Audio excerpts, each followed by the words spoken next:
Hello friends, welcome back to the channel. तो दोस्तों, आज के इस वीडियो में हम डिस्कस करेंगे 2 मई के मोस्ट इंपॉर्टेंट करंट अफेयर्स को। अगर आप इस वीडियो की पीडीएफ फाइल चाहते हैं तो आप हमारे टेलीग्राम चैनल को ज्वाइन कर सकते हैं।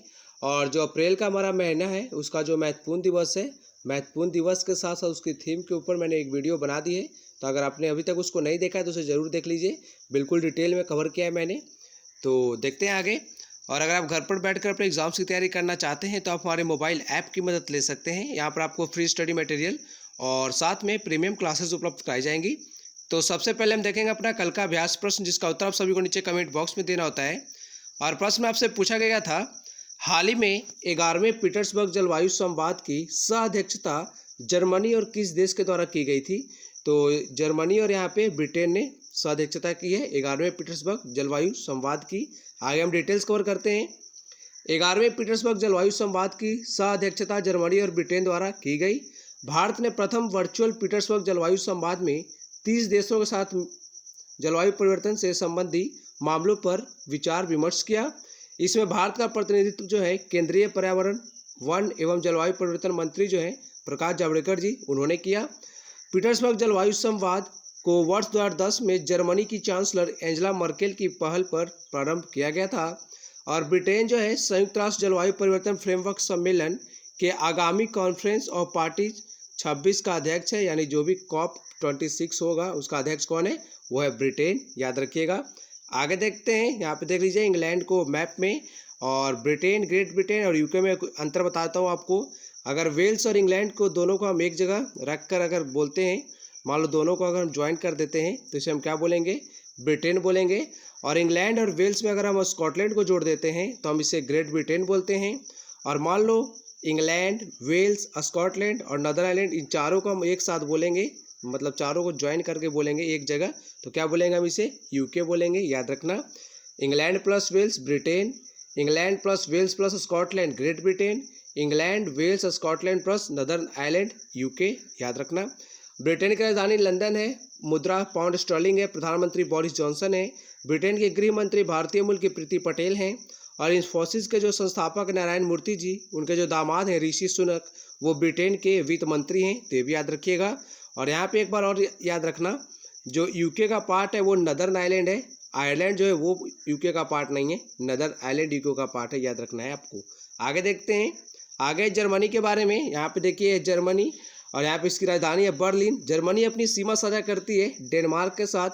यहाँ पे देखिए है पोलैंड, यहाँ पर चेक रिपब्लिक है, ऑस्ट्रिया यहाँ पर है, यहाँ पे स्विट्जरलैंड है, यह फ्रांस, लग्जमबर्ग, बेल्जियम और नीदरलैंड्स, इन सब के साथ जर्मनी की सीमा लगती है। इसकी राजधानी है बर्लिन, मुद्रा है यूरो, और यहाँ की चांसलर है एंजेला मर्केल। और जर्मनी में दुनिया की पहली हाइड्रोजन से चलने वाली ट्रेन लॉन्च की गई थी, ये आप सभी को पता होगा। आगे देखते हैं, आगे हमारे कल के प्रश्नों का रिवीजन है, तो एक बार रिवाइज कर लेते हैं। प्रतिवर्ष विश्व दूध दिवस यानी वर्ल्ड मिल्क डे कब मनाया जाता है? ये मनाया जाता है 1 जून को। हाल ही में किस राज्य सरकार ने जीवन अमृत योजना की शुरुआत की है? तो ये राज्य है मध्य प्रदेश। हाल ही में किसने सत्कर्ता आयुक्त के रूप में शपथ ग्रहण की है? तो इनका नाम है सुरेश एन पटेल। अरुण कुमार को किस देश का राष्ट्रीय टीम का मुख्य कोच बनाया गया है? तो इन्हें अमेरिका का जो राष्ट्रीय टीम है क्रिकेट का, उन्हें मुख्य कोच बनाया गया है। किसे? अरुण कुमार को।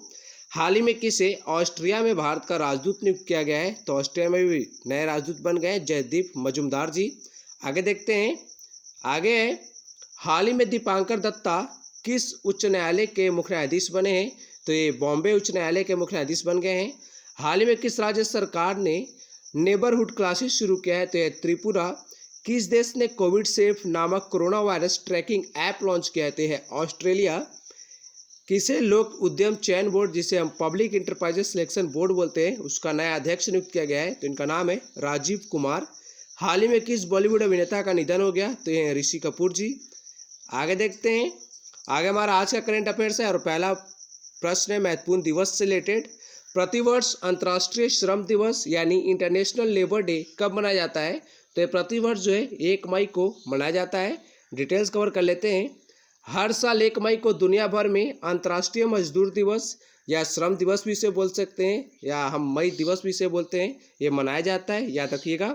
इसे पहली बार 1 मई 1886 में मनाया गया था। और अगर भारत में अगर बात करें तो भारत में इसे सबसे पहले जो है 1 मई 1923 में मनाया गया था। और इस दिवस को अंतर्राष्ट्रीय श्रम संगठन के द्वारा मनाया जाता है। आगे हम अंतर्राष्ट्रीय श्रम संगठन के बारे में जानेंगे। यहाँ पर देखिए, अंतर्राष्ट्रीय श्रम संगठन को हम इंग्लिश में बोलते हैं इंटरनेशनल लेबर ऑर्गेनाइजेशन। इसका स्थापना हुआ था 1919 में। मुख्यालय है स्विट्जरलैंड के जिनेवा शहर में। सदस्य हैं टोटल 187। हेड है गाय राइडर, याद रखिएगा। आगे देखते हैं। अगला प्रश्न है, हाल ही में किस राज्य के काले चावल, जिसे चाकहाओ भी बोला जाता है, उसे भौगोलिक संकेतक प्राप्त हुआ है? तो ये जो काला चावल है ये है मणिपुर का। आगे हम डिटेल्स कवर कर लेते हैं। यहाँ पे देखिए तस्वीर में, यहाँ पर देखिए मणिपुर के चाकहाओ अर्थात काले चावल तथा गोरखपुर टेराकोटा को भौगोलिक संकेतक यानी ज्योग्राफिकल इंडिकेशन का टैग दिया गया है। चाकहाओ एक सुगंधित चिपचिपा चावल है जिसकी मणिपुर में सदियों से खेती की जा रही है और चावल की इस किस्म में विशेष प्रकार की सुगंध होती है। अगर गोरखपुर का जो टेराकोटा उसकी बात करें तो टेराकोटा कार्य जो है सदियों पुरानी कला है जिसमें स्थानीय कारीगरों द्वारा विभिन्न जानवरों जैसे घोड़े, हाथी, ऊंट, बकरी, बैल आदि की मिट्टी की आकृतियां बनाई जाती हैं। पूरा काम नग्न हाथों से किया जाता है तथा रंगने के लिए प्राकृतिक रंग का उपयोग करते हैं जिसकी चमक लंबे समय तक रहती है। और 1000 से अधिक प्रकार के टेराकोटा के प्रकार यहाँ बनाए जाते हैं। तो दोनों का नाम याद रखिएगा, एक तो है गोरखपुर का टेराकोटा और एक मणिपुर का जो है काला चावल है जिसे हम चाकहाओ भी बोलते हैं। दोनों को जीआई टैग प्राप्त हुआ है। आगे देखते हैं। और गोरखपुर आपको पता होगा उत्तर प्रदेश में है। यहाँ पे देख लीजिए मणिपुर के बारे में। यहाँ पे मणिपुर की लोकेशन देखिए। मणिपुर जो है अपनी अंतर्राष्ट्रीय सीमा साझा करता है। यहाँ पे म्यांमार है तो म्यांमार के साथ इसकी अंतर्राष्ट्रीय सीमा लगती है। और इसकी राष्ट्रीय सीमा लगती है मिजोरम, नागालैंड और असम के साथ, याद रखिएगा। इसका गठन हुआ था 21 जनवरी 1972 में। राजधानी इम्फाल है। मुख्यमंत्री एन बीरेन सिंह है। राज्यपाल निजमा हेपतुल्ला है। राष्ट्रीय सीमा इसकी लगती है असम, मिजोरम और नागालैंड के साथ। लोकटक झील मणिपुर में है जो कि उत्तर पूर्वी राज्यों में सबसे मीठे पानी का झील है, याद रखिएगा। और राष्ट्रीय उद्यान यहाँ पे है कैबिल लामजाओ जो कि विश्व का एकमात्र तैरता हुआ राष्ट्रीय उद्यान है, याद रखिएगा। अगला प्रश्न, कौन से धारावाहिक ने दुनिया भर में सबसे ज़्यादा देखे जाने वाले कार्यक्रम का विश्व रिकॉर्ड बनाया है? तो ये है रामायण। आपको पता होगा लॉकडाउन की वजह से रामायण को फिर से स्टार्ट किया गया था। तो यहाँ पे डिटेल्स देखिए। रामानंद सागर के द्वारा ये रामायण जो है बनाया गया था, याद रखिएगा। एंड इस शो ने विश्व रिकॉर्ड बना लिया है। राष्ट्रीय चैनल के आधिकारिक ट्विटर हैंडल से किए गए ट्वीट के अनुसार रामायण के द्वारा प्रसारण ने दुनिया भर में दर्शकों का रिकॉर्ड तोड़ दिया है और यह 16 अप्रैल को 7.7 करोड़ दर्शकों की संख्या के साथ दुनिया भर में सबसे अधिक देखा जाने वाला मनोरंजन धारावाहिक बन गया है, याद रखिएगा। बता दें कि रामायण का प्रसारण जो है दूरदर्शन पर पहली बार 1987 में शुरू हुआ था, ये भी याद रखिएगा। एंड इस कार्यक्रम जो है इसमें अरुण गोविल जो है इन्होंने राम की भूमिका निभाई है। सुनील लहरी जो है इन्होंने लक्ष्मण की भूमिका निभाई है। जो दीपिका चिखलिया इन्होंने सीता का भूमिका निभाया है। और वहीं पे अगर रावण की बात करें तो रावण का रोल जो है अरविंद त्रिवेदी ने निभाया है। तो इनका भी नाम आप याद रख सकते हैं। आगे देखते हैं। अगला प्रश्न है, हाल ही में 1 मई को किस राज्य ने अपना स्थापना दिवस मनाया है? तो 1 मई को 2 राज्य जो है अपना स्थापना दिवस मनाते हैं। एक तो है गुजरात और दूसरा है महाराष्ट्र। तो सही उत्तर हो जाएगा डी, ए और सी दोनों। आगे डिटेल्स कवर कर लेते हैं। बाकी हम महाराष्ट्र और गुजरात के फैक्ट्स भी जानेंगे आगे। महाराष्ट्र और गुजरात जो है प्रत्येक वर्ष 1 मई को अपना स्थापना दिवस मनाते हैं। 1960 में इसी दिन मराठी एवं गुजराती भाषियों के बीच संघर्ष के कारण बम्बई राज्य, जिसे बॉम्बे स्टेट भी बोलते हैं, उसका बंटवारा करके महाराष्ट्र और गुजरात नामक 2 राज्यों की स्थापना की गई थी। तो बॉम्बे स्टेट जो था उसका बंटवारा किया गया। उसमें से 2 राज्य नए निकले, एक तो महाराष्ट्र और दूसरा गुजरात है, याद रखिएगा। इस वर्ष यानी 2020 में दोनों राज्यों ने अपना 60वां स्थापना दिवस मनाया है। भारत के संसद ने बॉम्बे स्टेट को गुजरात और महाराष्ट्र में विभाजित करने के लिए बॉम्बे पुनर्गठन अधिनियम 1960 पारित किया था और यह अधिनियम जो है 1 मई 1960 को लागू हुआ था। आगे देखते हैं फैक्ट्स। हम पहले देख लीजिए महाराष्ट्र के बारे में। महाराष्ट्र की लोकेशन देखिए, ये है महाराष्ट्र। इसकी राजधानी मुंबई आप सभी को पता होगा। ये राष्ट्रीय सीमा साझा करती है। यहाँ पर देखिए है गुजरात, ये है मध्य प्रदेश, यहाँ पे छत्तीसगढ़ है, ये है तेलंगाना, कर्नाटक और यहाँ पर गोवा है। और यहाँ पे देखिए दादर और नगर हवेली हमारा यूनियन टेरिटरी है, तो उसके साथ भी महाराष्ट्र की सीमा लगती है। गठन हुआ था 1 मई 1960 में। राजधानी मुंबई है, जिसे हम देश की आर्थिक राजधानी भी बोलते हैं। मुख्यमंत्री उद्धव ठाकरे हैं। राज्यपाल है भगत सिंह कोश्यारी। और भारत का तीसरा सबसे बड़ा राज्य है ये क्षेत्रफल के अकॉर्डिंग। देखो, भारत का सबसे बड़ा राज्य जो है क्षेत्रफल के अकॉर्डिंग वो है राजस्थान। दूसरे नंबर पर मध्य प्रदेश है और तीसरे नंबर पर महाराष्ट्र है, याद रखिएगा। दूसरा सबसे ज़्यादा जनसंख्या वाला राज्य है महाराष्ट्र। सबसे ज़्यादा जनसंख्या वाला राज्य हमारा उत्तर प्रदेश है। उसके बाद दूसरे नंबर पर महाराष्ट्र है। सीमा साझा करता है गुजरात, मध्य प्रदेश, तेलंगाना, छत्तीसगढ़, कर्नाटक और गोवा के साथ। राष्ट्रीय उद्यान यहाँ पर है चंदोली, टडोबा, गुगामल, नवेगांव और संजय गांधी राष्ट्रीय उद्यान। आगे देखते हैं गुजरात के बारे में। तो गुजरात का स्थापना हुआ था 1 मई 1960 में। राजधानी है गांधीनगर और 1970 में राजधानी बनी थी। इससे पहले अहमदाबाद जो है गुजरात की राजधानी थी। मुख्यमंत्री विजय रूपानी है। राज्यपाल आचार्य देवव्रत हैं। नृत्य यहाँ का फेमस है गरबा। मंदिर है सोमनाथ। और उच्च न्यायालय इसका जो है अहमदाबाद में है। और अहमदाबाद जो है ये साबरमती नदी के किनारे है। राजकीय पशु एशियाई शेर, जो कि गिर राष्ट्रीय उद्यान में पाया जाता है। राष्ट्रीय सीमा इसकी लगती है राजस्थान, मध्य प्रदेश, महाराष्ट्र, दमन एवं दीव और दादरा और नगर हवेली यूनियन टेरिटरी के साथ। अंतर्राष्ट्रीय सीमा साझा करता है पाकिस्तान के साथ। नदियां यहाँ पे महत्वपूर्ण है साबरमती, नर्मदा, ताप्ती, माही। और माही नदी जो है कर्क रेखा को काटती है, याद रखिएगा। बंदरगाह यहाँ पर है दीनदयाल, जिसका नाम पहले कांडला था, अब हो गया दीनदयाल, याद रखिएगा। इस बंदरगाह का नाम पहले कांडला बंदरगाह था, अब इसका नाम जो है दीनदयाल उपाध्याय के नाम पे रख दिया गया है, याद रखिएगा। सरदार वल्लभ भाई पटेल अंतर्राष्ट्रीय हवाई अड्डा अहमदाबाद में है। रानी की वाव जो पाटन में है उसे 100 रुपये के नोट पर चित्रित किया गया है। अगर आप 100 रुपये का नोट देखेंगे जो नया वाला है तो उस पर रानी की वाव को चित्रित किया गया है, याद रखिएगा। और अहमदाबाद जो है देश का पहला विश्व विरासत शहर बना था। गांधीनगर पहला ग्रीन सिटी राजधानी है एशिया का। और सूरत को सिल्क सिटी और डायमंड सिटी के नाम से जानते हैं। और सूरत जो है ये तापी नदी के किनारे है, ये भी याद रखिएगा। और अहमदाबाद में आपको पता होगा सरदार वल्लभ भाई पटेल जी के नाम पर एक स्टेडियम का नाम रखा गया है। और वो जो स्टेडियम है वो विश्व का सबसे बड़ा क्रिकेट स्टेडियम है, याद रखिएगा। अगर आपसे पूछे कि विश्व का सबसे बड़ा क्रिकेट स्टेडियम कहाँ पर है तो हमारे भारत में है। भारत के गुजरात में और गुजरात के अहमदाबाद में है। लोकसभा सीटें यहाँ पे 26, राज्यसभा सीटें 11, विधानसभा सीटें 182। भारत का सबसे बड़ा तटीय राज्य है गुजरात और इसकी तटीय सीमा है 1215 किलोमीटर। दुनिया का सबसे बड़ा नमक का रेगिस्तान रन ऑफ कच्छ गुजरात में है। सरदार पटेल की स्टैच्यू ऑफ यूनिटी जो कि विश्व की सबसे ऊंची स्टैच्यू है, ये नर्मदा नदी के किनारे है। नर्मदा नदी के किनारे एक साधु बेट नाम का आइलैंड है, उसी पे ये स्टैच्यू है, याद रखिएगा। और इसकी ऊंचाई जो है 182 मीटर है। और इसके जो डिजाइनर थे स्टैच्यू ऑफ यूनिटी का, उनका नाम क्या है? राम वी सुतार, उनका भी नाम याद रखिएगा। और एशिया का सबसे बड़ा दूध डेयरी जो है गुजरात में है, जिसका नाम है अमूल। विश्व की सबसे बड़ी तेल रिफाइनरी जामनगर, ये भी गुजरात में है। यहाँ पर देख लीजिए गुजरात का ये मैप है। आगे देखते हैं अगला प्रश्न। हाल ही में आईसीसी द्वारा जारी नवीनतम रैंकिंग के अनुसार कौन सी टीम टेस्ट और T20 दोनों में शीर्ष पे रही है?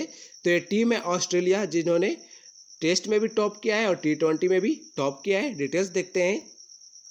भारत ने आईसीसी टेस्ट रैंकिंग में अपना शीर्ष स्थान खो दिया है और शीर्ष स्थान पे अब कौन आ गया है? ये आ गया ऑस्ट्रेलिया, याद रखिएगा। नियमों के अनुसार सालाना अपडेट से 2016-17 के शानदार रिकॉर्ड के हटाए जाने के बाद तीसरे स्थान पर हमारा भारत आ गया है, याद रखिएगा। भारत ने अक्टूबर 2016 के बाद पहली बार टेस्ट रैंकिंग में शीर्ष स्थान हासिल किया था। और ऑस्ट्रेलिया के अब टेस्ट रैंकिंग में 116 अंक हैं। इसके बाद दूसरे स्थान पर न्यूजीलैंड, जिसके 115 अंक है। और तीसरे नंबर पर भारत, इसका 114 अंक है, याद रखिएगा। ऑस्ट्रेलियाई टीम जो है टेस्ट रैंकिंग में ही शीर्ष पर नहीं पहुंची है, बल्कि उसने पहली बार T20 अंतर्राष्ट्रीय सूची में भी नंबर 1 स्थान हासिल किया है। तो ऑस्ट्रेलिया जो है टेस्ट में भी नंबर 1 स्थान हासिल किया है अभी, और T20 में भी नंबर 1 स्थान हासिल किया है, याद रखिएगा। और इंग्लैंड की जो पुरुष टीम है उसने वनडे में शीर्ष स्थान हासिल रखा है। पहले भी वनडे में नंबर 1 पे इंग्लैंड भी थी और अभी भी इंग्लैंड ही है, याद रखिएगा। तो एक बार और सुन लो, ओडीआई में इंग्लैंड नंबर 1 पर है, टेस्ट और T20 में ऑस्ट्रेलिया नंबर 1 पर है। आगे हम आईसीसी के बारे में जानते हैं, जो जारी करता है रैंकिंग। तो आईसीसी का पूरा नाम है इंटरनेशनल क्रिकेट काउंसिल। स्थापना हुआ था 1909 में। मुख्यालय जो है संयुक्त अरब अमीरात के दुबई में है। अध्यक्ष है शशांक मनोहर, सीईओ है मनु साहनी। और शशांक मनोहर और मनु साहनी जो है दोनों भारतीय हैं। और आईसीसी का मोटो है क्रिकेट फॉर गुड। आगे देखते हैं अगला प्रश्न। प्रतिवर्ष विश्व ट्यूना दिवस यानी वर्ल्ड टूना डे कब मनाया जाता है? तो ये प्रतिवर्ष जो है 2 मई को मनाया जाता है। डिटेल्स देखिए, प्रतिवर्ष 2 मई को विश्व टूना दिवस मनाया जाता है। इसका उद्देश्य मछली के प्रबंधित स्टॉक के महत्व को रेखांकित करना है। यह पहली बार 2017 में मनाया गया था। ट्यूना एक खारे पानी की मछली है। यह थुनिन जनजाति का है, याद रखिएगा। ट्यूना जो है गर्म समुद्रों में पाया जाता है और यह आसपास के पानी की तुलना में शरीर के तापमान को बनाए रख सकता है। अगला प्रश्न, कौन सा राज्य मनरेगा के तहत सबसे ज़्यादा रोजगार देने वाला राज्य बना है? तो मनरेगा के तहत सबसे ज़्यादा जो रोजगार देने वाला राज्य बना है वो है छत्तीसगढ़, याद रखिएगा। और मनरेगा जो है ये जो हमारा मिनिस्ट्री ऑफ रूरल डेवलपमेंट है उसके अंतर्गत आता है। और रूरल डेवलपमेंट का भी मिनिस्टर कौन है? तो उनका नाम है नरेंद्र सिंह तोमर, याद रखिएगा। आगे देखते हैं डिटेल्स। छत्तीसगढ़ कोविड-19 महामारी के कारण लगे राष्ट्रव्यापी लॉकडाउन में महात्मा गांधी राष्ट्रीय ग्रामीण रोजगार गारंटी अधिनियम, जिसे इंग्लिश में Mahatma Gandhi national rural employment guarantee act बोलते हैं, यानी मनरेगा बोलते हैं इसे, उसके तहत रोजगार देने के मामले में राज्यों की सूची में पहले नंबर पर है, याद रखिएगा। ग्रामीण अर्थव्यवस्था को पुनर्जीवित करने और लोगों की आजीविका को सुरक्षित रखने के राज्य के प्रयास के तहत छत्तीसगढ़ में कुल 18.52 लाख मजदूर कार्यरत हैं। और अगर बात करें मनरेगा की, तो मनरेगा जो है ये कब लागू हुआ था? 2005 में हुआ था, याद रखिएगा। कब ये जो एक्ट है मनरेगा एक्ट, ये पास कब हुआ था? 2005 में पास हुआ था, ये भी याद रखना है आपको। आगे देखते हैं छत्तीसगढ़ के बारे में। यहाँ पे देखिए छत्तीसगढ़ की लोकेशन पहले देख लीजिए। छत्तीसगढ़ ये अपनी सीमा साझा करती है मध्य प्रदेश, यहाँ पर उत्तर प्रदेश के साथ लगती है। यहाँ पे झारखंड है, उड़ीसा, 4 राज्य हो गए। यहाँ पे देखो आंध्र प्रदेश के साथ भी इसकी सीमा लगती है। तेलंगाना और महाराष्ट्र में 7 राज्यों के साथ छत्तीसगढ़ सीमा साझा करती है। गठन हुआ था 1 नवंबर 2000 में। राजधानी रायपुर। मुख्यमंत्री भूपेश बघेल, राज्यपाल अनुसुईया उइके।